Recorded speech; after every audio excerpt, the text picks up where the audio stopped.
Hello everybody, it's time for me to do my top 10 worst movies of 2019, more the bottom of 2019. Let's first start with some mentions. Madness in the Method, I like Jason Mewes, but this was a horrendous film with terrible gay stereotyping and just a very unfunny film. Then we have Doom and Annihilation. This makes the original Doom with The Rock look like an Oscar-worthy movie. Dark Encounter, a terrible sci-fi alien movie that had one of the worst twists I have ever seen in any movie.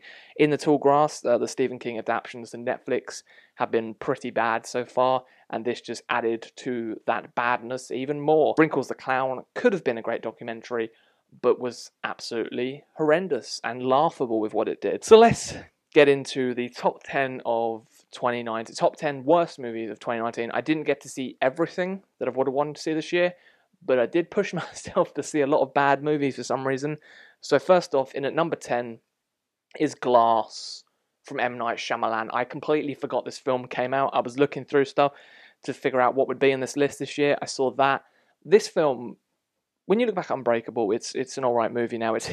It's dated very badly, and then we had Split, and then we knew we were going to get Glasses putting Split and Unbreakable together, and this was just really, really bad. I don't understand what M. Night Shyamalan was doing. There's twists in this that don't make any sense. There's things that people know that doesn't make any sense. There's so many plot holes. The script is written horribly.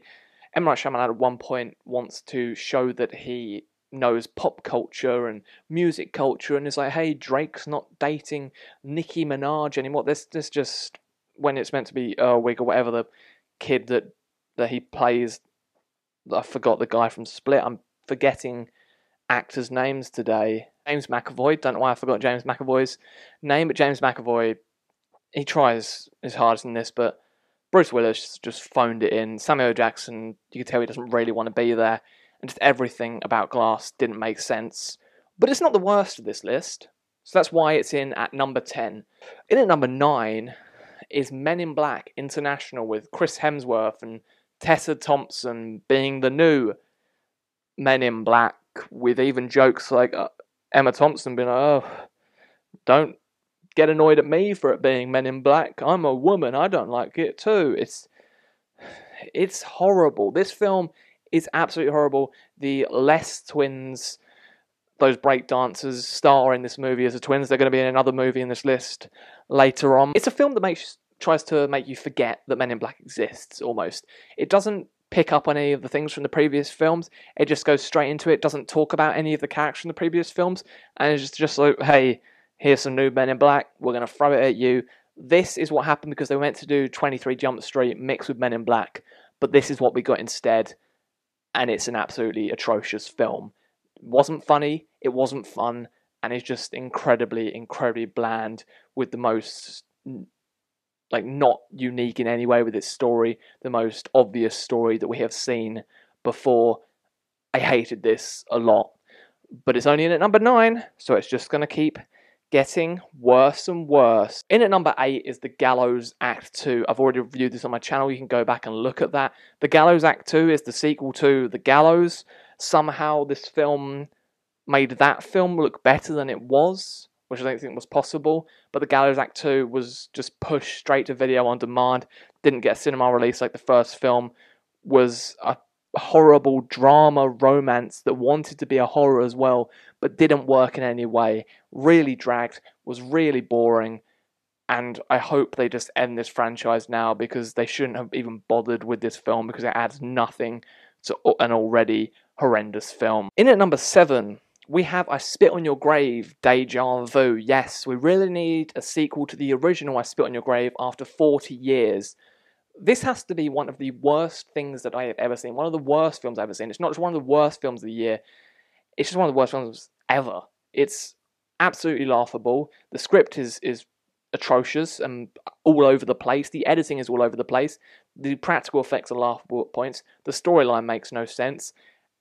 And it wants to try and be I Spit on Your Grave again, but it just comes off really ham-fisted and, this dragged. It's 2 hours and a half long.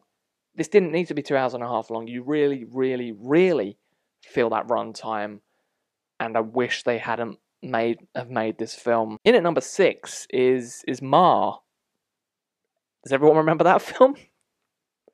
Ma, about the woman that gets some kids to come and drink in her basement, but then when the kids think that she's a bit weird and they ignore her, she goes after them. Ma had my cinema audience laughing at how horrendous it was. That was the fun of Ma. If people hadn't have been laughing in my cinema throughout this whole film, I would have had as much fun as I did. Ma is a film that is in many ways so bad it's good that I would watch it again because of how hilariously bad it is. I can tell that Octavia Spencer, she was trying her hardest with this film by playing the character Ma, but some of her parts are hilarious as well, where there's parts where she's just staring into mirrors and it's all very odd. It doesn't feel like a proper film. The script is all over the place. The kids don't act like real kids. And the ending, I don't understand. And this was Blumhouse. And Blumhouse have released two very, very bad, three very, the Gallows Part 2 was, Gallows Act 2 was Blumhouse. And Ma was Blumhouse. What happened? What happened? In at number 5 is Hellboy. The Hellboy reboot remake where David Harbour now played Hellboy. David Harbour did try his hardest in this film, but this was a film with Neil Marshall directing it, where it just wanted to be over the top with its gore, and just too over the top, where it was just gore for the sake of gore. Everything was pointless. Nothing was funny about it. It wasn't fun. It got rated a 15 because they thought, we can bring in a more audience. But hey, guess what? It flopped even more than they expected it to. They thought with putting a higher rating that it would get a different audience. But no, it just got the same audience from the original films. The original films are fantastic. This film is complete dog shit. One of my friends walked out of this film halfway through because he just couldn't deal with watching it anymore. I wish I had walked out halfway through, but I continued to carry on watching it, even staying for the shitty mid-credits scene. Fuck Hellboy 2019. This shouldn't have been made. It's not fun, it's bland, it's boring, and the most pointless remake of all time.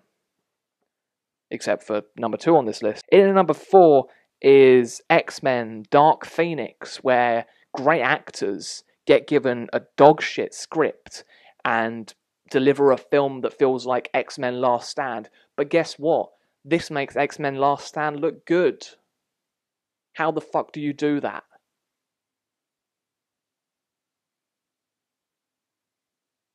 In at number 3 is the Fanatic. Directed by Fred Durst from Limp Bizkit. Yeah, he directs movies now. The Fanatic is where John Travolta plays a character called Moose, who is autistic and he stalks a movie star, and the first line in the film is, "Can't talk, gotta poop." That's the first line in the film. The Fanatic is a laughable film. People were saying it was so bad it's good, but it's a film that just dragged on me. I didn't have fun with it. It is laughably bad at points, and it doesn't make any sense, and I don't understand why they made it. I don't understand what the point was. And John Travolta has just gone off. He's just gone off on it with the films that he's doing now, and this just mashes your brain to pieces. I don't understand what the fuck this was. The Fanatic. Another terrible film where they throw in an autistic character for the sake of it and do it badly. In at number 2, Blumhouse, what you done? You did Black Christmas, saying it's a remake, but not really, because the only similarity it has is that it's a sorority row house again, and a cat appears.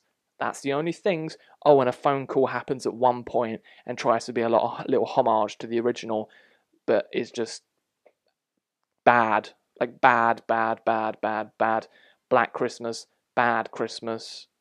This is a film that I got 20 minutes into it, and I was like, do I leave the cinema right now? Because I already feel completely drained by this film. It's a pointless remake with characters written where it seems that the maker of the film, the writer of the film, didn't understand how people that are actually in their 20s speak. No one in their 20s is going to each other, "Hey everyone, what's your top 3 animals?" No one is talking like that. No one. There's no people having conversations with the cat as well, being like, "Hey, cat, if you don't turn up right now, I'm not going to feed you, and you're going to be super dead." And my hamster, he would know, because he is super dead. I can't remember if that was even the quote of the film, but it's an atrocious script, an abrupt ending where you're just like, that's it. That's how you're fucking going to end it. Black Christmas is one of the worst things I have ever seen. I was sat in the cinema and I thought, this can't get any worse. And it does. It drags. Even Imogen Poots, who's normally a great actress, is horrible in this film because she gets given a terrible script. It tries to pick on rape culture, but just does it in a way that is just so hack and doesn't make sense and work. And yes, if you want to give your film a feminist message, you can do it well. But Black Christmas just rams it down your throat, like it doesn't know how to actually do it, and just has you rolling your eyes at how badly it's done. But hey, Black Christmas is only in at number 2, so it's not the worst movie of the year, because in at number 1 is Cats. Cats. Oh. Cats is the second film on this list that has the Les twins star in it, and the Les twins wear trainers as the cats in this film. Cats is a horror. Like, it's one of the worst horrors of 2019. It's not actually a horror, but it's fucking horrifying to look at. The CGI, well, we're sending improved CGI to cinemas. What? Because you think that will fix your dog shit film that has bombed. All of this film is cat shit. Cat shit. I'm so angry about Cats still. I don't understand, like, where any of the song ideas came from, why James Corden was in the film, why Jason Derulo says, hey, if you hate this movie, have you ever made a film? Mate, I've made many short films. And you can't just be like, you don't understand Cats because you've never made a film. Cats has a political message. Your film doesn't have a fucking political message. Your film has nothing to it. It's just a film where cats sing. It's really uncomfortable. Cat people rub heads together at one point and purr at each other. Ian McKellen licks cream out of a tray, and you're not sure if that scene was ever meant to be there. And it's just a really, really uncomfortable film that was another film where I thought, I could walk out right now, and I could come back and nothing would have changed. It would still just be like I'd been given millions of drugs, and I was just out of it. Like, I'd never actually seen Cats. Like, in a few years, someone would be like, Cats didn't actually exist, Luke. That day, you were just out of it. Like, Cats was never a movie. Cats 2019. 2019, why am I saying 2019? People know it came out in 2019. Cats is the top 1... is the worst movie of 2019. This is my top 10 worst movies of 2019. Don't watch any of them, because they are all horrendous, abysmal films that shouldn't have been made, and I hate them all. It's just very angry. What's that noise? Very angry today. But that's all for me today. What was your worst movie of 2019? Was it any of these movies on this list, or any other movies? Do you think I missed something out of this list that should have been on here? I did watch a lot of bad this year, but I just didn't want to ram so much stuff at you to show how much I hate many, many movies. But let me know what your top worst movie of 2019 is. And I'll see you all for the top 10 best movies of 2019 very soon. Thank you for watching. Goodbye.